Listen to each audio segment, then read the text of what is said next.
இன்டர்நெட்ல டெய்லியும் பல வீடியோக்களை பார்க்குறோம். அதில் மோஸ்ட்லி ஃபேக்காக தான் இருக்கும். ஆனால் ஒரு சில வீடியோக்களை பார்க்கும்போது மட்டும் பயமாக இருக்கும். நாம் அதுவும் ஃபேக்குன்னு ஸ்கிப் பண்ணிட்டு போயிடுவோம். ஒருவேளை அந்த வீடியோ உண்மையாக இருந்தால் இன்டர்நெட்ல இருக்கிற உண்மைன்னு நிரூபிக்கப்பட்ட அமானுஷ்யமான ஒரு வீடியோவை தான் நாம இன்னைக்கு பார்க்க போறோம். வாங்க இன்னைக்கான வீடியோக்குள்ள போலாம்.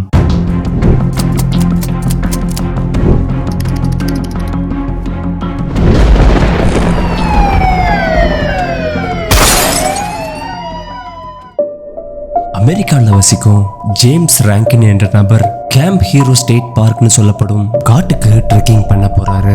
அங்க போயிட்டு இருக்கும்போது ஜேம்ஸுக்கு தூரத்துல யாரையோ பார்த்த மாதிரி ஃபீல் ஆச்சுன்னு காரை அங்கேயே ஸ்டாப் பண்ணிட்டு ஃபாரஸ்டுக்குள்ள ட்ரெக்கிங் பண்ண ஆரம்பிக்கிறாரு. ஒரு சில கிலோமீட்டர்ஸ் ட்ரெக் பண்ணதுக்கு அப்புறம் ஜேம்ஸுக்கு யாரோ பின் தொடர்ந்து வர்ற மாதிரி ஒரு அன்ஈசியான ஃபீல் வருது. அந்த ஆழமான காட்டுக்குள்ள போக போக வழக்கமான பாதையை விட்டு வழி மாறி போக ஆரம்பிக்கிறாரு.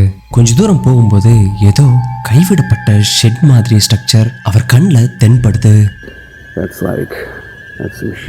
சம்பந்தமே இல்லாம அவ்வளோ பெரிய காட்டுக்கு நடுவுல சுத்தி ஒரு வீடு கூட இல்லாத அந்த இடத்துல யார் இங்க இருப்பான்னு சந்தேகம் வர ஆரம்பிக்குது.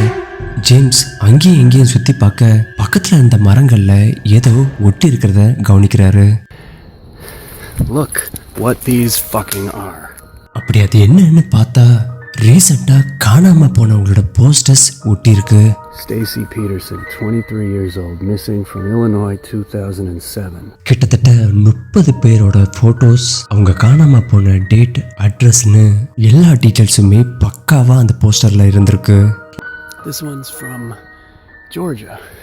வேற வேற நாட்டுடைய மிஸ்ஸிங் பர்சன்ஸோட போஸ்டர்ஸ் காட்டுக்கு நடுவுல இருக்கிறது ஒரு மர்மமான விஷயம்தான். இந்த போஸ்டர்ஸ் ஓட்டப்பட்ட மரங்களுக்கு பக்கத்துல யாரோ ரொம்ப நாள் தங்கியிருந்த மாதிரியான ஒரு டென்ட் இடிஞ்சு விழுந்துருந்துச்சு. அதுக்கு பக்கத்திலேயே ஃபயர் கேம்பும் இருந்திருக்கு. அந்த கைவிடப்பட்ட ஷெட் பக்கத்துல போலான்னு ஜேம்ஸ் நினைக்கும் போது தூரத்துல இருந்து யாரோ பேசுற மாதிரியான ஒரு சவுண்ட் கேட்க ஆரம்பிக்குது. Oh shit, I heard voices. We have to get the fuck out of here. பயத்துல ஜேம்ஸோட ஹார்ட் பீட் வேகமா அடிக்க ஆரம்பிக்குது. அங்க யாரோ ஜேம்ஸை துரத்திட்டு வர்ற மாதிரி ஒரு ஃபீலிங் வரவே உடனே அங்க இருந்து ஜேம்ஸ் ஓடி போக ஆரம்பிக்கிறாரு. We gotta stop recording so that I can post this. ஓடி போய் அவர் கார் எடுத்துட்டு அந்த காட்டை விட்டு தப்பிச்சு வீட்டுக்கு போறாரு. வீட்டுக்கு போனதுக்கு அப்புறம் அந்த மிஸ்ஸிங் பர்சன்ஸோட டீடைல்ஸை இன்டர்நெட்ல செக் பண்ணி பார்க்கும்போது உண்மையாவே இவங்க எல்லாரும் பல வருஷத்துக்கு முன்னாடி காணாம போனவங்க. இப்போ வரைக்கும் இவங்க எல்லாரும் எங்க இருக்காங்கன்னு யாருக்குமே தெரியாது. அந்த டென்ட்ல அவ்வளவு பெரிய காட்டுக்கு நடுவுல தங்கி இருந்தது யாரு? காணாம போனவங்களுக்கும் அங்க தங்கி இருந்தவங்களுக்கும் ஏதாச்சும் சம்பந்தம் இருக்கான்னு யாருக்கும் தெரியாது.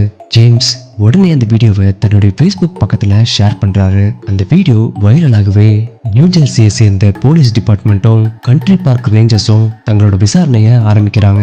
விசாரணையின் முடியல அவங்க தரப்புல என்ன சொன்னாங்கன்னா, ஒரு குரூப் ஆஃப் கம்யூனிட்டி மெம்பர்ஸ் அங்க ஹாலோவீன் பார்ட்டி செலிப்ரேட் பண்ணிருக்காங்கன்னு சொல்லியிருக்காங்க. ஆனா போலீஸ் சொன்னதை யாருமே நம்பல. அங்க பல சீரியல் கில்லர்கள் தங்கியிருந்ததா சொல்லப்பட்டுச்சு.